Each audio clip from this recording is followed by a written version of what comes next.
reached the final two teams who will participate in this last round of debate on the topic. Resolved, the United States should adopt ranked choice voting for its federal elections. The flip has already occurred. On the pro, we have Team 1000. On the con, we have Team 1009. The pro will speak first.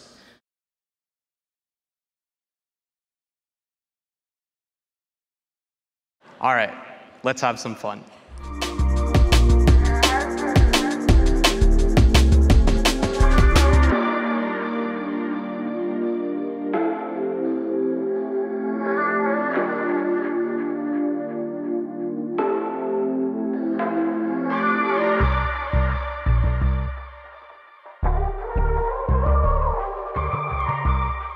Southlake affirms the resolution resolved the United States should adopt ranked choice voting for its federal elections. Our sole contention is political polarization. America is suffering Bowler 22 finds. Over the past few years, we witnessed polarization, the emergence of a radical right and left, and an insurrection. Empirically, Geiger 14 reports that partisan antipathy is deeper than at any point. Americans who express consistently conservative or liberal opinions has doubled over the past 2 decades. Ranked choice voting solves in 4 ways. First is antagonism. Cicera's 23 finds negative campaign advertisements increase partisanship and have become the main strategy for bolstering turnout.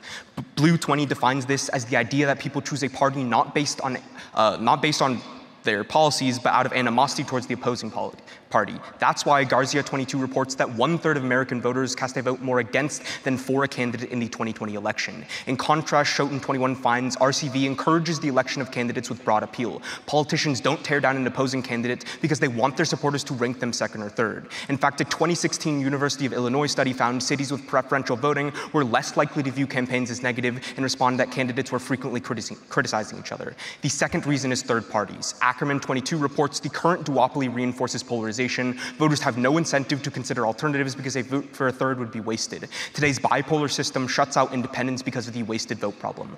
Through third parties, RCV combats polarization. FV 22 writes, third-party examples from abroad show RCV to increase representation of minor parties. If not, it allows supporters of third parties to keep major parties to court a broader range of voters from minor party supporters. The third reason is primaries. Montgomery 22 finds primary elections are low turnout affairs that draw a passionate but often extreme minority of voters. That's why Cummings 20 reports Trump was selected as the Republican candidate by 5% of the electorate. Ackerman 22 furthers the logic of RCVs to punish polarizing candidates who mobilize an intense first-round following but are unacceptable to most of the electorate. Levine 22 writes, right now there is a low number of competitive seats which exacerbates political polarization.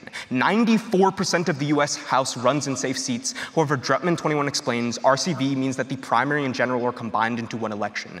Minta 23 confirms by allowing voters to consider the full slate of candidates in a single election, when turnout is higher and more representative of the community, RCV fosters more competitive races. The resulting competition is key. Hirsch 17 explains, politicians' perceptions of closeness affect how they campaign and represent citizens. Stanford 19 confirms in competitive elections, politicians spend more money on public services and work harder to fulfill campaign promises. Analyzing 80 years, Besley concludes political competition is strongly associated with higher growth rates, inducing parties to pursue growth-promoting policies rather than private agendas. The fourth reason is disenfranchisement. Villarreal 21 reports that white men represent 30% of the population, but just 62% of office holders. By contrast, women POC constitute 51% and 40% of the population, but just 31 and 13% of representatives. Luckily, FV 22 finds communities of color benefit of RCV because voters of color rank more candidates, indicating a willingness to engage with the ranked ballot, and candidates pay no penalty when running against the same ethnicity.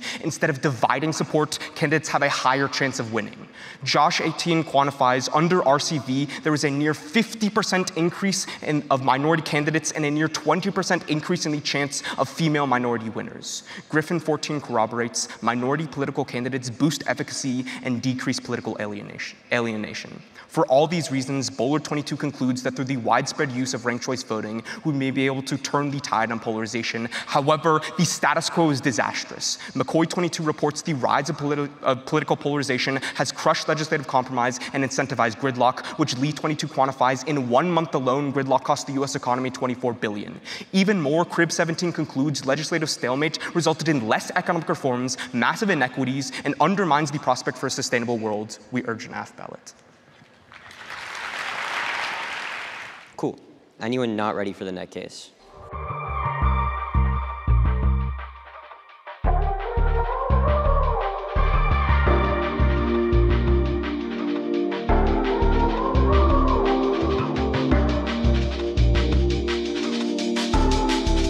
With trust in our electoral processes at record lows and fewer Americans going out to vote every year, ranked choice voting is an unnecessary gamble America is not ready to take, and the odds are stacked against us. Thus, we negate the resolution. Resolved, the United States should adopt ranked choice voting for its federal elections. Our sole contention is adding fuel to the fire. Ranked choice voting undermines our delicate electoral system in 2 key ways. Subpoint A is undermining trust. America is in a crisis of electoral distrust, as David Winston of Roll Call explains in 2021 that nearly 60% of both parties don't trust the results of the previous 2 elections. Completely altering the process through which we decide these elections will only add fuel to the fire, and the consequences will not be benign. The Columbian explains in 2022 that a ranked choice system would undermine confidence in our elections. The clarity of having a simple winner-takes-all electoral system has kept some semblance of trust alive. Yet an entirely new system, like ranked choice voting, means that lies and conspiracy theories will more easily gain traction and foster doubt in our democracy. Thus, Irene Dieter of the Almeida Sun writes in 2022 that losing candidates can use ranked choice voting as a scapegoat for their losses. Already, candidates have praised ranked choice voting when they've won elections with it, yet flip when they lose, disparaging it and spreading lies like miscounted ballots. A 2020 study by Jesse Clark of MIT found that ranked choice voting resulted in a significant drop in voter confidence, contributing to the belief that the rules are stacked against the voter and their party. The consequences of this would come to the very fabric of our democracy, as senior fellow Rachel Kleinfeld of the Carnegie Endowment writes in 2022 that the devastation of January 6th would look like a minor incident by comparison to violent political rioting brought on by diminishing trust in voting. Additionally, Dr. Sarah Bush of Yale University finds in 2022 that when people don't trust elections, they are far less likely to vote and participate in those same elections if they don't feel like they will produce fair results. Subpoint B is the paradox of choice. At a time when voter turnout is tenuous, ranked choice voting makes voting more difficult in the ways that matter most. Ranked choice voting floods politics with new candidates. Walter Shapiro of the Brennan Center explains in 2018 that under a new system, less popular candidates feel comfortable running when they know that voters can rank them without the fear of their ballots being completely irrelevant, leaving them with a backup plan. Thus, anyone with the money or those who lose their party primaries can run for office without the fear of stealing support from established parties, which has traditionally kept them from running. But while more choice is often seen as a benefit, Dr. Jason McDaniel explains in 2016 that this relies on the faulty assumption that all voters have the ability to get informed about the policies of many of these candidates outside of major parties. However, Colin Woodward reports for Politico in 2020 that feeling uninformed in a political environment that is difficult to navigate is one of the central factors deterring people from voting, finding that 48% of non-voters saw an increase in information as making it more difficult to form these opinions. Thus, Belitza confirms in 2017 that too many parties on the ballot will be overwhelming and confusing for voters to make informed decisions, pushing them away from voting in the first place. Worse, Carrie Blazina of the Pew Research Center finds in 2022 that those who tend to keep up with politics are usually the most dedicated and subsequently the most extreme voters. Too many candidates would not only push the average American from voting, but leave more extreme views in the mix. Overall, in the most comprehensive study looking at over 200 cities, McDaniel concludes in 2019 that the adoption of ranked choice voting decreased voter turnout by 5%. To ensure our system remains simple, we negate.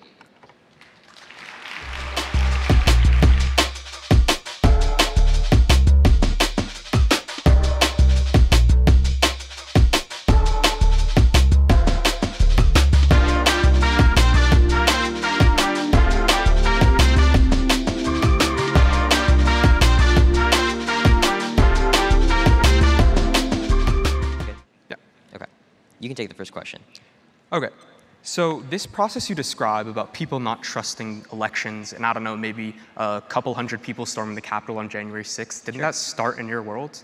Yeah, our argument is that you shouldn't add fuel to the fire. Obviously, our status quo isn't good. We're not going to contest that. Well, isn't it also worsening in your world? Sure, that's fine. As long as we prove to you that ranked choice voting makes it even worse, we should win the round. Wait, Can I take a question? Isn't just the continuation of the status quo also going to make it worse? If we prove to you that ranked choice voting makes our current democracy even worse than it already is, we should win the round. All right, I'll take a question. Let's talk about third parties. If we both agree that an increase in choice happens and that more third parties run, is this debate just going to be about whether that more choice is good or bad? Yeah, I guess. Okay, cool. You can take a question. Okay, so let's go back to this idea about what you just talked about, the paradox of choice, right? So what's so difficult about me ranking 6 candidates 1 through 6? That's not our argument. Our argument is that the average everyday American doesn't have the time to go research these 6 and 7 candidates and figure out who they'd like to rank first, second, third, fourth, fifth, and sixth. Okay, so then why do we see a disproportionate amount of minority voters preferring the ranked choice voting system and voting more under that system? That's not true. Ben's going to get up and read some evidence in a second that says in That's 250. Okay, cool. I'll take another question. Let's talk about your fourth argument about disenfranchisement. Who is a minority candidate in the United States that's won a ranked choice voting election? I can tell you that New York had the most representative legislature of all time under ranked choice voting. Can you specifically for women Can you and name women of color. one of these people? I don't know any off the top of my head, but I can show you the evidence when I get back to my computer. Okay. Okay. Let's go back to this January 6th evidence. So you say that we're going to get much worse, but I don't see how we can get much worse from people storming the Capitol and trying to overthrow democracy itself in the country. I think political violence can get a lot worse than just the Capitol riot. Like, that was independently a bad thing. Let's not call it just the Capitol riot when we tried to overthrow our government. Okay, that's not the argument. The argument is that if you read the Kleinfeld evidence, it says that when less people trust elections, more people participate in that political violence. So the Capitol riot was bad, but if you want to prevent something that's worse, you're probably negating. Okay. Is it your question? Okay, cool. Let's go to your first argument. You tell me that negative campaigning has increased. Where has negative campaigning increased? Across the board where we see plurality elections. Where? I tell you that the Republican Party itself, and in fact the Democratic Party, has also adopted this as their main strategy for bolstering voter turnout. But where? You want me to start listing the 48 states that plurality One is of the in? states. Texas. I'm from there. Okay, cool.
That being said, the order of my speech is going to be very simple, just down their case, putting responses as I go.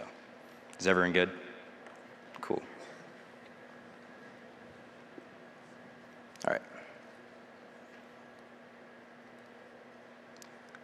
start at the top. Both sides tell you that the status quo is terrible, the world in which polarization and gridlock is at an all-time high. In fact, the 118th Congress passed the least number of bills in American history, 3 in 6 months. This is the system that their world has created. Now, let's move on to their first argument specifically. We tell you that on average, 61% of Americans actually prefer ranked choice voting over the alternative. Why does this matter? This tells you that sure, there might be some lower confidence in the short term, but in the long term, look to Minneapolis, where after elections were instituted under preferential voting, 76% preferred it over the alternative. Why does this matter? Look, obviously, when you're instituting a new election system, there's going to be hesitancy. Don't let backlash be the enemy of progress. We've seen progress happen in cities across the nation, whereas we tell you that's going to happen even more when you vote for us. In fact, Otis 52 finds 61% of Americans want to rank candidates better in their elections. In fact, in their world, what you see happening right now is negative campaigning. In our world, when there are multiple candidates running, negative campaigning doesn't work. Why? Because if I'm putting negative ads on my opponents when there's 6 other people, I'm just seen as the bully, and that means I'm going to lose votes. That's why polarization is going up in their world and going down in cities that have implemented RCV. But now, let's move on to their arguments specifically. They tell you that confidence is low, and this evidence is from 2020. Look to 3 years later in Alaska, where they elected 17 out of 20 moderates, the highest in Alaskan history, only after implementing ranked choice voting. History is on our side. Now, let's move on to their second argument about turnout. Our first evidence is from Mathwick in this year, who tells you since ranked choice ballots aren't wasted by voting for a candidate that doesn't win, since you have your second and third choice as backup, more people are going to the polls in ranked choice voting states and in ranked choice voting cities across the board. But then second, FV finds that when New York City used its RCV in 2021, the election had highest turnout in over 30 years. Every single piece of evidence in this round points to a pro ballot. But finally, let's look at their very bottom of this case, where they tell you that, oh, more candidates running is bad. They tell you that these races go more competitive, which makes voters get confused. But we say that means politicians are held more accountable. That's important, since voters are empirically fine with RCV, and 76% preferred it in Minneapolis. Sure, there might be short-term confusion, but what happens when you elect more moderates? You see policies get simpler, more policies get passed, and better policies get passed. That's why when you look to history, like we're going to tell you time and time again, the status quo is bad, and we are the only chance at solvency. Finally, they tried to tell you that the average American is too dumb to rank candidates 1 through 6. Obviously, it's not true. It's disproven in Alaska, where we tell you 99.8% of ballots were filled out correctly. That's really important. They're going to tell you, oh, they just put random candidates on the ballot and didn't know who they were voting for. If this was true, then we wouldn't see the highest approval rating of Alaska with 17 out of 20 moderates in the state legislature. People are voting more than ever in ranked choice cities. They're voting better than they ever. They're voting for who they actually want, and they're voting for moderates who can pass good policies and solve the gridlock that is currently in Congress. Now, let's look at their pieces of evidence. At the very bottom, they give you the McDaniels evidence, which is actually really, really bad for them. In fact, it tells you that ranked choice voting only goes down in turnout in cities that implement it on a municipality level. But their own evidence says when this is applied to federal elections, ranked choice voting turnout actually goes up, especially on even-numbered year, which is when federal elections happen.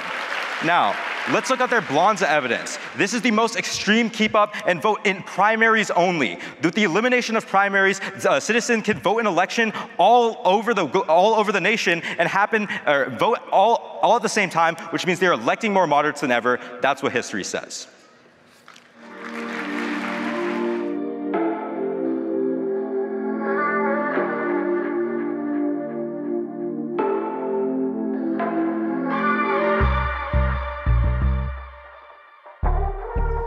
So the order of this speech will be addressing the rebuttal you just heard, and then addressing their arguments. Time will begin on my first word. They tell you that today, democracy isn't working. We won't necessarily contest this. Our argument is that if we prove to you that ranked choice voting merely adds fuel to that fire and crowds out more pragmatic and holistic policy reforms that could fix our problems, you should be voting for the negative. Overall, they tell you that 76% of people prefer ranked choice voting over our current system. This might be true right after they vote, but our argument is once they see their politicians losing under that system and it's used as a scapegoat, people won't prefer it. But the argument we'll be focusing on is our second argument about the paradox of choice. They make a few responses.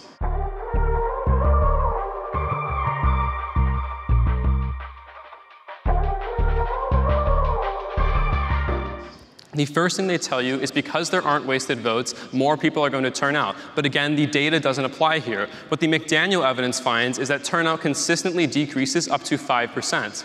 They say that this study says we shouldn't apply it to the federal level. What the study says is we shouldn't blindly do this. They need to give you a reason why too much choice is not applicable to the federal level. We would tell you that this idea that Americans not following politics and being overwhelmed with too much choice will always exist at the local and federal level, so we should be analyzing this data. Secondly, they say New York City had high turnout, but if we look specifically to right after they implemented ranked choice voting with their primary system, the Bergen evidence in 2021 finds that New York City had its lowest turnout in over 7 years. Third, they say people prefer it. That doesn't mean that people are going to continue to vote. Our argument is that if 85% of Americans aren't following politics right now, they're going to struggle to keep up with way too many candidates, which drives them away from voting. Fourth, they say people aren't stupid and they can learn how to use it.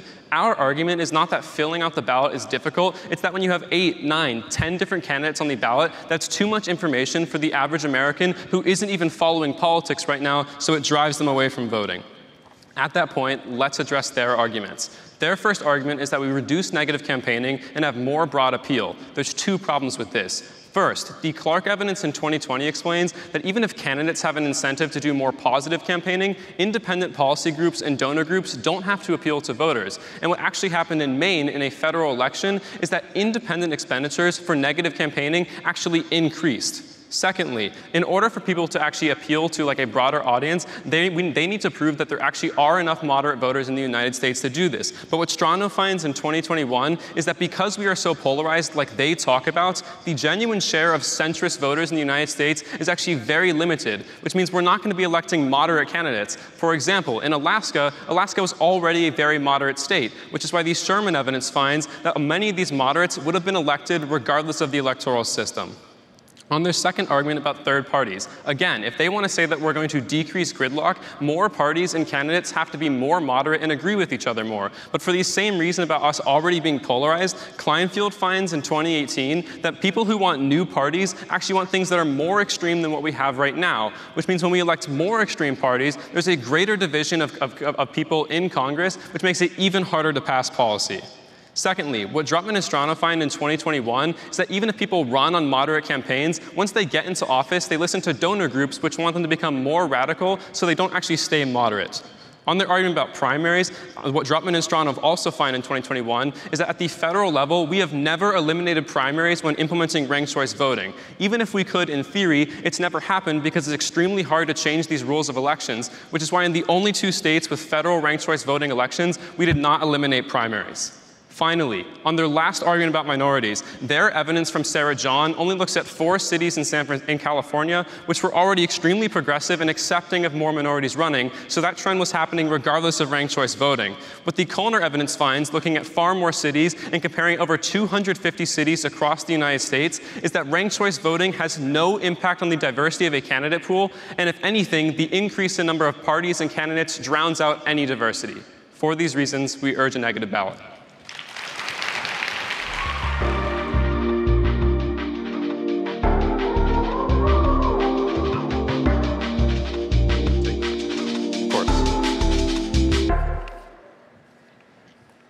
All right, let's look at one of the arguments you made on my first argument. Okay. Is the majority of America extremist? I would not say they're extremists as in like Donald Trump, but the majority of them aren't looking to be dead center in the political aisle. All right, but that still means they're more moderate than the candidates we're giving them right now, correct? I would say not necessarily. We're already so polarized that public perception has been shifted to like the candidates that we have right now. I would disagree with that. I would say the majority of America isn't happy with the candidates we're giving them, and we can give you evidence. Okay, but the data about them being moderates doesn't back that up. Sure. All right.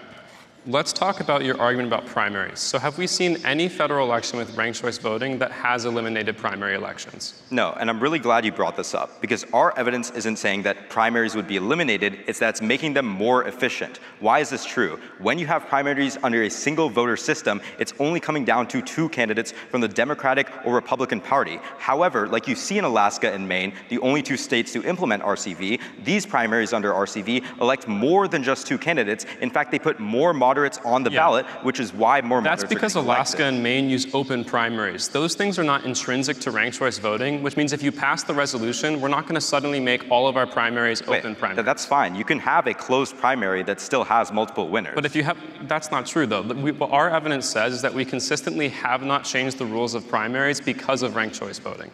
Wait, why does ranked choice voting means we don't change the rules of primaries? Ranked choice voting has nothing to do with our primaries. The decision to make our primaries either open or multi-winner is a decision for states to make, and it's not contingent on whether we have ranked choice voting. There's a difference between open and closed and single winner and multi-winner. Yeah. Open and closed just means you have to be registered in that party to vote in that primary. Single winner and multi-winner means multiple people can be operating on the Republican platform. And the argument I'm making is that ranked choice voting in no way means that we're suddenly going to have multi-winner primaries. Certain states may have chosen to do it, and there's many other states that also do that, but that's not intrinsic to ranked choice voting and doesn't necessarily happen if we pass the resolution. You can have a question. I think that was my question. All right, let's move on to your second argument. Okay. You tell me that 85% of people aren't going to rank these candidates properly, correct? No, I say that 85% of people aren't following politics very heavily right now. So if you throw way too many candidates into the mix, that's extremely overwhelming, and they don't feel informed enough to feel like their vote should be important, which pushes them away from voting. So do you think this metric would show when we measured voter satisfaction after ranked choice voting has been implemented? The problem is the people who showed up to the polls were the educated ones, so sure. So, but if we're surveying people who not just are voting, but everyone, the voters and non-voters, would you think that not liking the candidates that are on the ballot shows up in voter satisfaction? I'm confused what your question is. Because your argument is that these people under ranked choice voting aren't liking the people we're giving them because there's too many and there's too much information. It's not that they don't like them, it's that they feel overwhelmed by the amount of information and don't feel like they can make why are 71% satisfied, in fact prefer the system after 10 years? Because that's talking about people who have used it. Those are the educated ones that already had the information necessary to rank all the candidates.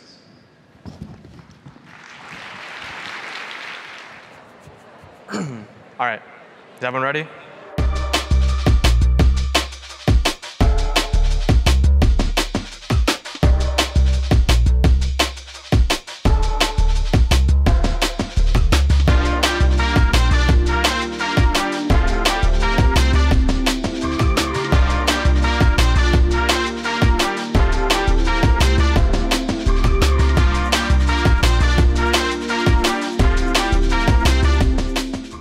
Cool.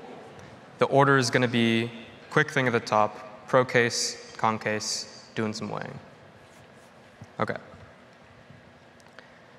Time starting now. They say you don't want to add fuel to the fire. No, when the whole house is burning, you try to put it out, not just sit there and hope it doesn't get worse. We both read the same uniqueness, and it flows to the AF. It's that the status quo is bad. We overturned Roe v. Wade. We had the debt ceiling being held over our heads. We tried to storm the Capitol and overthrow the government. Let's go to the pro case. The biggest thing on the first link about antagonism, they read this Clark 21 evidence, but I know the study they're referencing. It's the MIT study, which analyzes Facebook ads. You prefer a University of Illinois study that analyzes the entire country over a longer time frame and says that people's perceptions and politicians themselves actually decrease negative campaigning. Under the current system, candidates attack each other to gain votes. Under RCV, negative ads just make you seem like a bully, which is why our University of Illinois evidence, which is way better than their MIT study about Facebook ads, finds negative campaigns significantly drop under preferential voting. For the third parties link, they give you this response that Alaska was very moderate, we would have elected them anyways. Alaska has gone blue once since it was made a state in 1959, and their evidence is talking about one senator.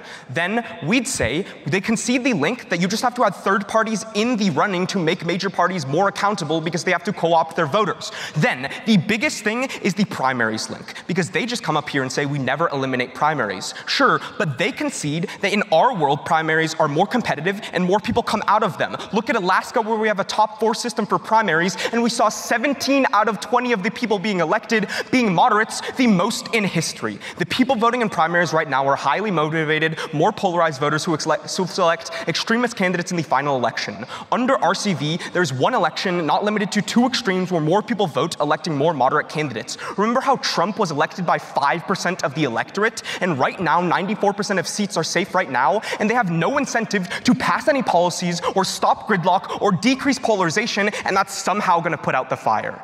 Then, at the very bottom, they don't have an impact. How are you going to vote for them? At the very least, we tell you that we're solving for the problem that they say already exists, and at the very least, their world is the one losing $24 billion a month.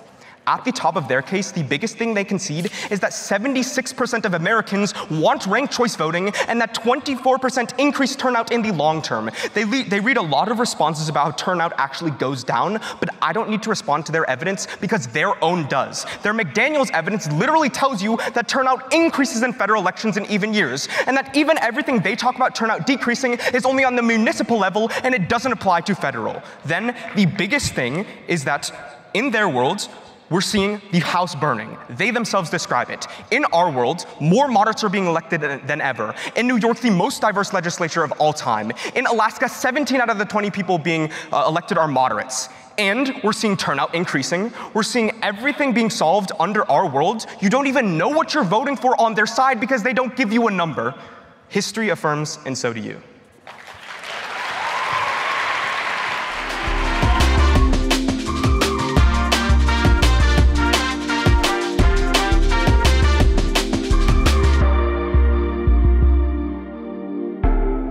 Is anyone not ready? I'll give the room a minute to get settled. It's going to start on our arguments and then go to theirs. Just because the house is on fire doesn't mean we should pour gasoline on that fire. Look to our second argument about choice. We tell you, thank you. We tell you that more independent candidates and more third-party candidates running overwhelms voters with the amount of choice they have. The average American, 85% of which are not following politics right now, don't want to have to sit down and research 10 candidates instead of 2. That's why the Politico evidence says that an overload of information alienated 48% of non-voters already. When you alienate the voters that matter most, the moderate voters they need to elect moderate candidates to decrease gridlock, we never get to their impact happening. But even if you don't believe that, the McDaniel's evidence finds that turnout overall decreased by 5%.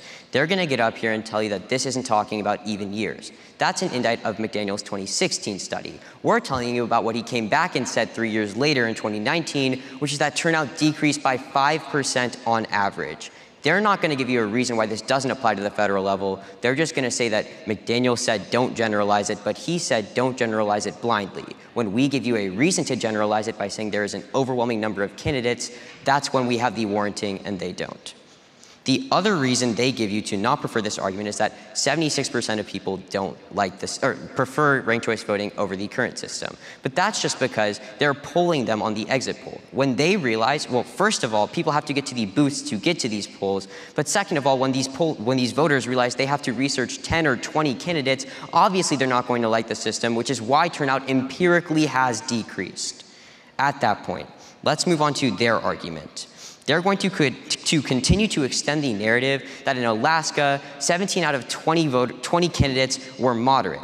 But this is looking at current trends. We tell you that Alaska was already moving towards becoming more moderate. We're doing more holistic analysis with both the Drutman evidence and the Kleinfeld evidence, which tells you that overall in America, people want more extreme parties, not more moderate parties, which is why the voters that are left in the status quo are largely not moderate. But even if you don't believe that, by affirming, you're pushing out the very few voters that are left that are moderate because no one wants to research these candidates who actually are moderate. Also, their argument about negative campaigning, false. They tell you that our study is about a decrease in Facebook ads. But what Clark says is that in federal elections, independent expenditures to run negative campaign ads increased in places like Maine. They don't name you a single example where ranked choice voting decreased negative campaigning. You're always preferring us. But on their argument about the majority and about primaries, we are simply changing the way ballots are counted with the resolution. We're not changing whether or not primaries exist or not. Look, at the end of the day, you know that adding more fuel to the fire will make our democracy worse. We're not going to contest that the current status quo is bad. What we will contest is that it will get worse when you affirm.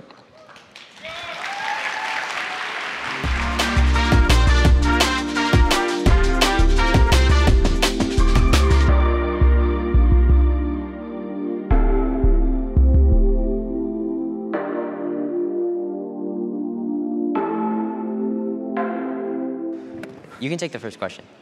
Cool.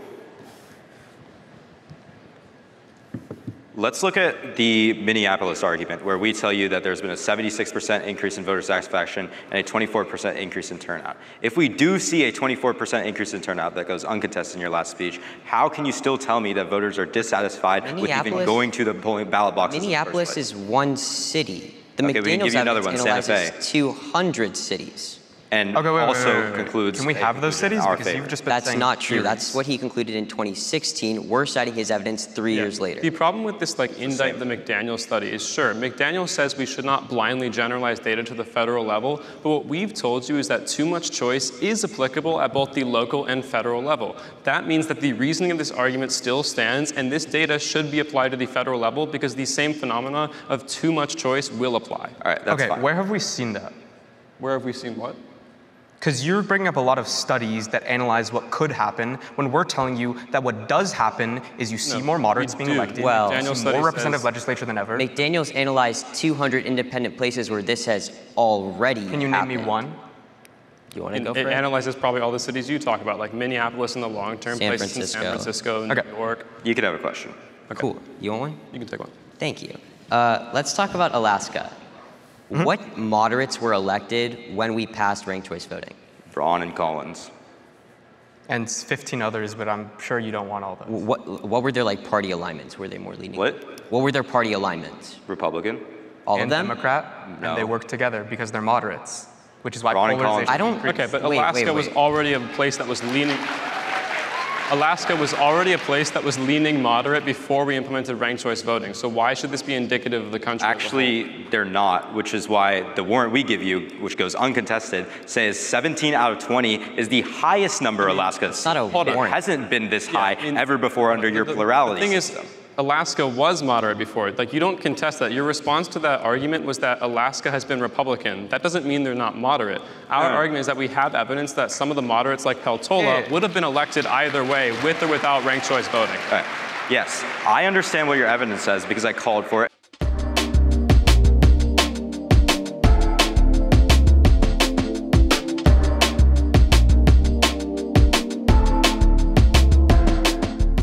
And I looked at it. It's only talking about Peltola. Yes, Alaska may have been moderate before, but they've never been as efficient. They've never been as non-gridlocked as they have in the status quo because the fact that there hasn't been as much moderate moderate. state prior and after ranked choice voting.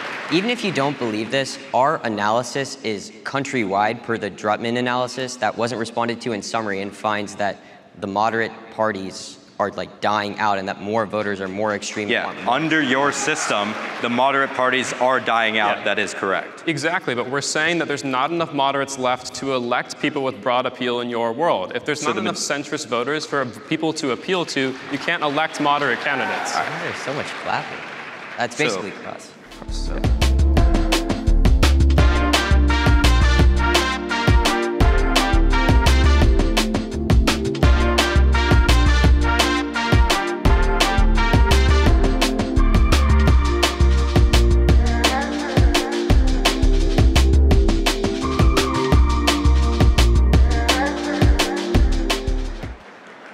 All right.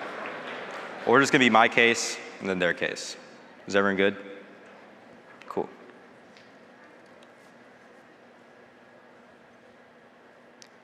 Your ballot is very simple. RCV has historically led more moderates, and the con side does not have an impact. Let's move to our argument. What we tell you at the top is that America is more polarized than ever. In fact, the 118th Congress is the least efficient in American history. This is what their side has led us to. Don't let them tell you that it's not their fault. However, we solve specifically through the elimination of primaries. The only thing they say here is that primaries exist. Yes, primaries still exist. However, they elect more candidates, and they elect more moderate candidates, which is why you look to Alaska, where 17 out of 20, the most in history of state legislatures, were moderates. They just tell you these moderates would have been elected anyways, and Alaska is a moderate state. No, our evidence indicates that this is the most in history, and it only happened after ranked choice voting was implemented. Let's see why this matters. Obviously, when more moderates get implemented, you see the passage of more policies, you see the downgrade of gridlock. This is important because gridlock costs the American economy $24 billion every month. This is more than their nebulous impact. They just say turnout goes up, voter dissatisfaction goes down. Why does that matter? They have not told you this entire round, and they definitely won't tell you in Final Focus. With that being said, let's move on to their case.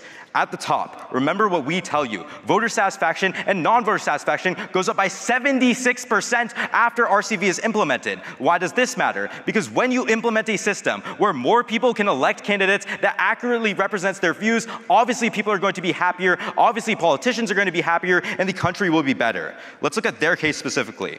Let's look at this McDaniels evidence. I urge you to call for it. But the bigger problem is that it literally says it doesn't apply to federal elections. They say we won't give you a warrant, we will right now. Nobody cares about who's in the city council, they care about who is president. At the end of the day, let's look at their entire argument. They give you evidence about 200 different cities, but these 200 different cities aren't ones that have implemented RCV on a federal level, they're just cities. That's why their own evidence, every single piece of evidence in this round, points to an AF ballot.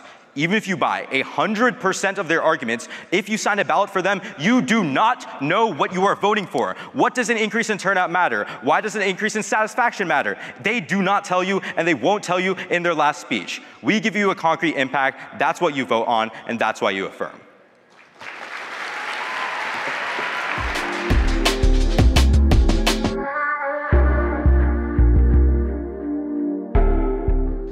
Is anyone not ready? The order of this speech will be our argument, comparing our arguments, their arguments. And time will begin on my first word. We both agree that democracy isn't perfect, but what they haven't responded to is that if we can prove that ranked choice voting makes our current situation worse, it means we're ignoring more pragmatic policy options you should be negating. Our argument is that right now, with simple elections and minimal candidates, every single American, regardless of how engaged they are with politics, can get out and vote. We both agree that under ranked choice voting, our system is flooded with up to 10 different parties and candidates, which means the 85% of Americans who aren't following politics get overwhelmed, feel too uninformed, and are pushed away from voting in the first place. They say that ranked choice voting increased voter satisfaction by 76%. But what they don't respond to is that's polling people who actually got to the polls. The majority of Americans who aren't following politics never got polled in the first place because they felt too overwhelmed and didn't vote. Secondly, they say McDaniel cannot be applied to the federal level, but they still have not responded to the fact that this idea about too much choice, overwhelming voters, applies at all levels of our election. At the federal level, you will still see too much choice and still alienate voters, which is why McDaniel looks at every single city that has implemented ranked choice voting and found that it consistently decreased turnout.